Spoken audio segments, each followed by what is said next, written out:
Morning, Ivan. How are you?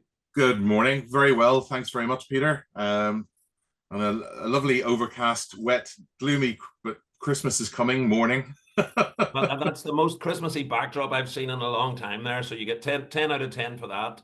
So, Awesome. Ivan, welcome to the Business Spotlight. Thanks very much for taking the time to chat with me today. Could you tell me a little about yourself, your background, and your business, please? Sure. So believe it or not, I'm from Cork, south of Ireland, Northern Ireland. I arrived here 32 years ago to do research at Queen's University. Found through various different accidents that I enjoyed working. And through that, over the last, again, 30 years, worked across UK, US, EMEA, and currently I've got a company, Otopoetic, that I've set up to essentially help and incubate other companies to be the best that they can. So that's where we are, and I'm based in Belfast, as I said. And so tell me, so new business, Yes. who has, who would your target market be? Who would you like to work with? So my target market actually is probably micro businesses and SME businesses. Those organizations that are facing the challenges that every organization faces around, again, HR structures. Who are they bringing in? What teams do they need to develop? But also along that, getting organizations focused on their flow and making sure that they're doing what they need to do. And what's really important is making sure they're not doing things that they shouldn't be doing and actively stop doing those things. So again, they can focus on their culture, focus on profits, and if they have shareholders, focus on their shareholders' needs as well as their customers and their staff.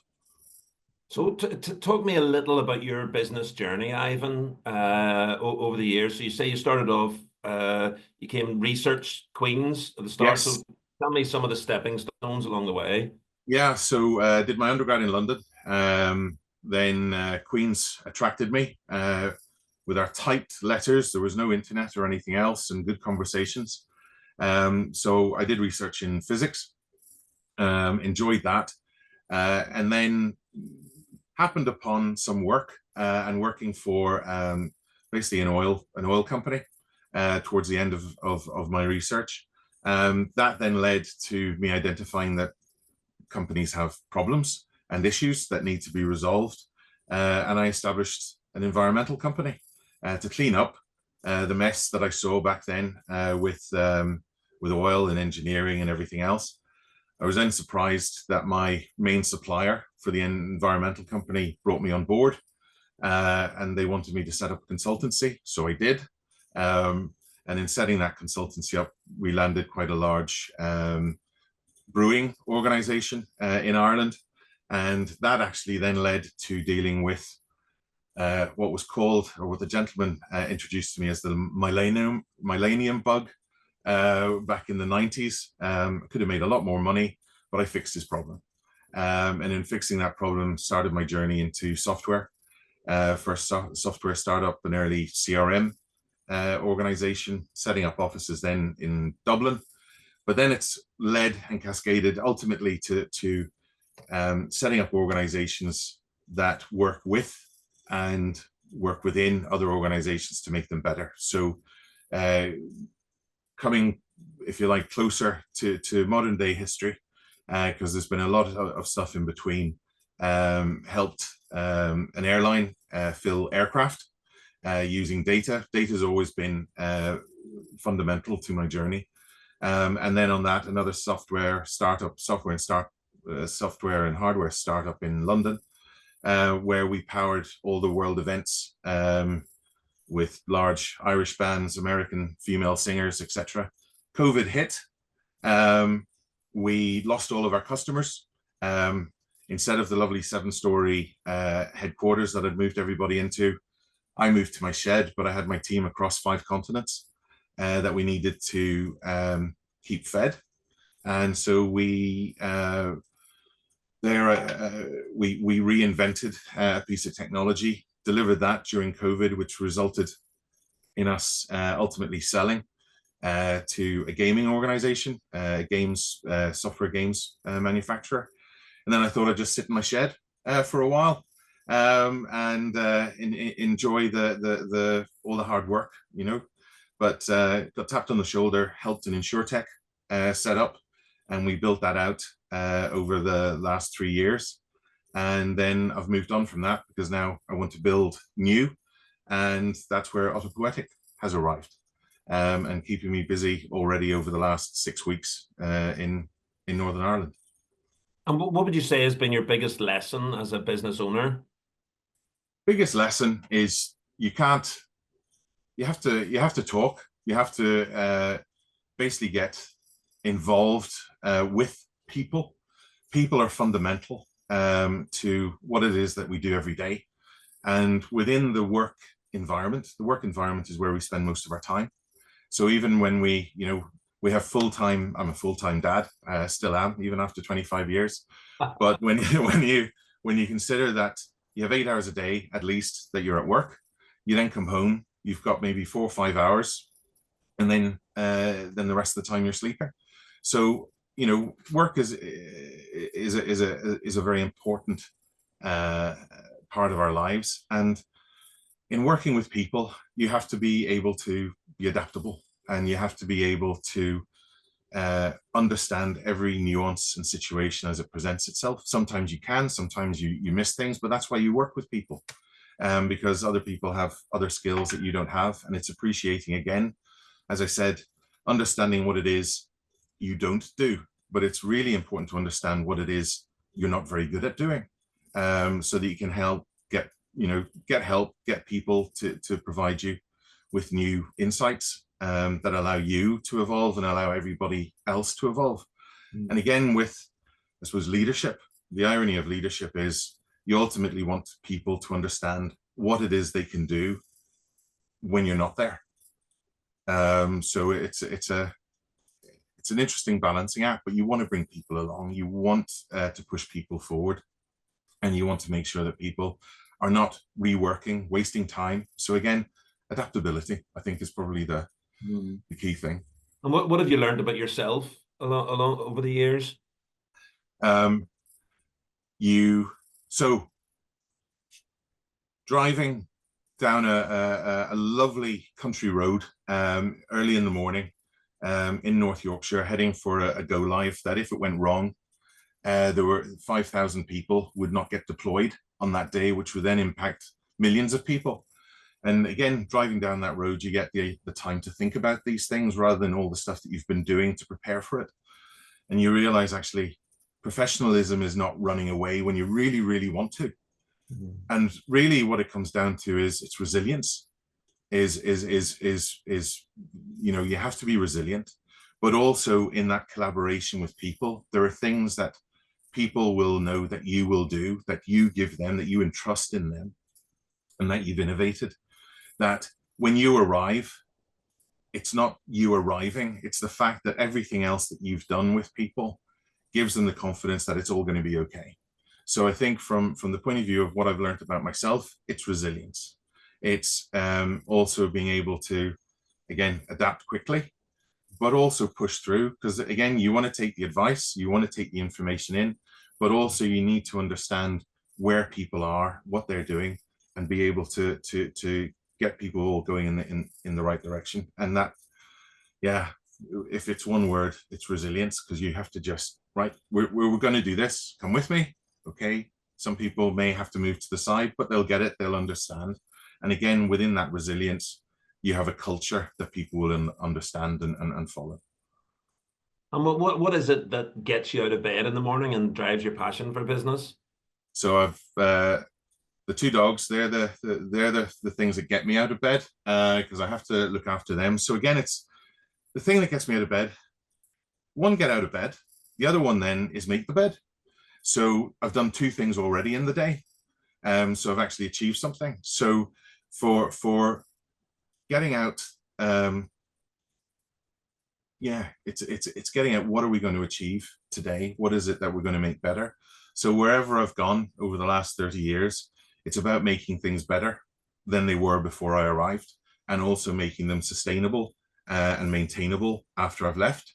So with that insight there, it also means that I haven't been, I suppose, the worried about other things that stop you from delivering. So it's around delivering. I want to do something new every day. And if that's even discovering a new walk with the dogs, that's something new. I haven't figured out how to make the bed any easier or in a different way, but it's about just getting stuff done and looking at being able to help people for them to fix the problems that they know the solutions, but it's getting them to rather than just feeding them with answers and do it this way and do it this way. It's right. Let's consider this. So again, it's people get me out of bed too. Because again, it's those interactions which are fundamental. And what about if you had a choice of a book or podcast or both for a desert island in the unlikely event you were stranded on one? What would you? Well, it might be an unusual one for some, but my son, again, I'm a physicist by training, but actually by nature, and I suppose the book that I found every time I listen to it, there's always something new, and I can't figure out how the guy actually planned the book. So the book's called The Forever War by a guy, Joe Haldeman, and back in 1974, when he wrote the book, maybe it was a bit before that because I think there was some influence from the Vietnam War and things like that. But some of the insights he has to the way in which our society has and is evolving are spectacular. And so it drives my wife mad because that's the thing that, oh, great, I can listen to this again on holiday, but you've listened to it before. But yes, so if it was a desert island, that's what I would bring. Very good. And if you could invite any three people, alive or dead, to a dinner party, who would you invite? So the first person would be, well, it sounds, there are important people, I suppose, in my life. My dad, so yeah, so my dad has Parkinson's. So if it was him, sorry about this. Oh, if yeah, I okay. without Parkinson's, that would be great. But I mean, he's going to be at my table for Christmas with us anyway. But my dad, back in the 70s, he set up an international business dealing with the communist bloc. He did it dealing with the World Bank.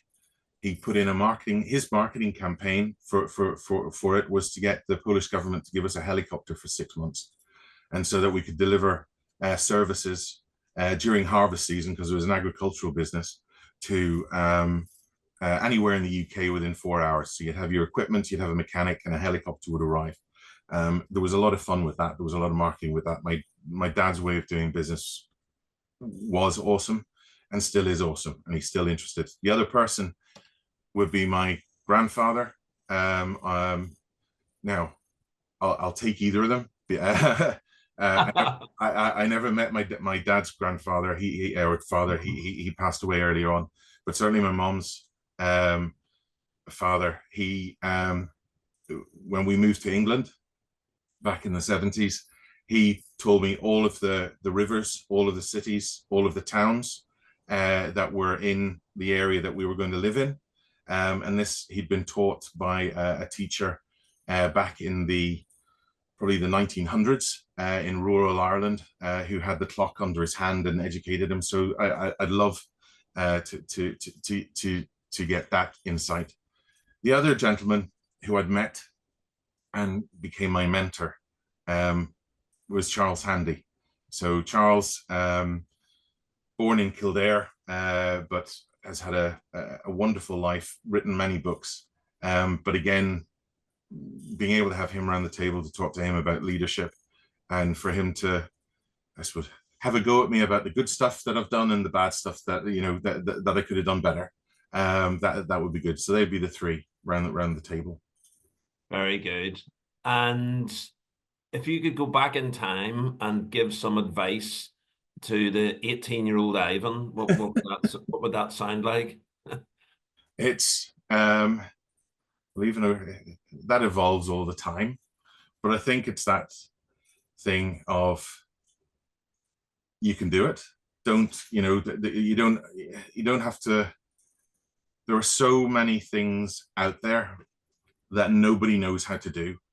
And I've been fortunate that people have trusted me with getting stuff done that hasn't been done before, but they knew I could I could get it done. So I suppose for the 18-year-old, it's think about and manage risk, but ultimately take calculated risks. The main thing I suppose that I've done, but look to do even more, is invest in people and the relationships. The I've been lucky, and that in what I've been doing and how I've been doing things, I've had to be interested in everything. So again, be interested in everything. Everybody has a story. So and then and I think the one thing, I don't know what it appears, how I appear on the camera, but the one thing would be health. I enjoyed playing rugby for 27 years. It was a very long game, but the it would be health. I think health. It doesn't matter how much money you have. It doesn't matter where you're living. It doesn't matter, all the food and that you may or may not have. If you haven't got health, then ultimately that's going to get you. So, and then just invest in yourself. Always be training. Always be learning something new. Yeah, it's a great bit of advice. And I remember somebody said to me, or I heard or read somewhere about that, if somebody said to you, you're only allowed to ever have one car for your entire life, you would cherish it, Yes. service, look after it, etc. And it's a bit like your body, so it's a really interesting analogy. So great stuff. So tell me, instead of looking backwards, let's go forward. So 5 years time, what does Otopoetic look like then? Otopoetic. So again, the name may change, but the essence of it is and again, it comes down to the one car analogy. I like it. So we essentially have one world, we have one life, we have one opportunity. So again, 6 weeks ago, in setting up Otopoetic, it's like, well, if nobody else does it, who's going to do it? Who's going to step up? So we've got certain challenges as a business community, as a human community, as people, that we've got to deal with sustainability issues. The government have put some timelines in on 2030. They've moved some of them to 2035, but certainly within Northern Ireland, the island of Ireland, Europe, the world, we have to stop wasting time. And so within the next 5 years, what I see Otopoetic is being that, and this is going back to Charles Handy and one of his great books, which was The Flea and the Elephant. Basically, the elephant is all businesses, all government, everything else. And I'm going to be that flea. Now, if you see me face to face, I might look like a rather large flea. But in the context of everything else, it's about that. Come on, let's go and do this. But I don't want to talk to people who wouldn't normally talk to people. No, let's just go and talk to them, or introduce. Let's just go and make this happen, because we don't have time. And again, when I was 48, I looked that way and I went, that's 48 years. How many more years have you got going that way? So in the next 5 years, it's around solutions that are impactful, solutions that are created by the best people placed to generate those. So again, over the last 6 weeks, it's been talking with government, with ministers, talking with people in academia, and already, there's 4 startups that basically are incubating and with me, and we're pushing those forward to the point where, and I suppose the way in which the impact that I'm looking for, a startup that I became a NED for, they'd spent 2 years getting ready. And so in the last 2.5 weeks, we've actually delivered what it is that they've been getting ready for 2 years.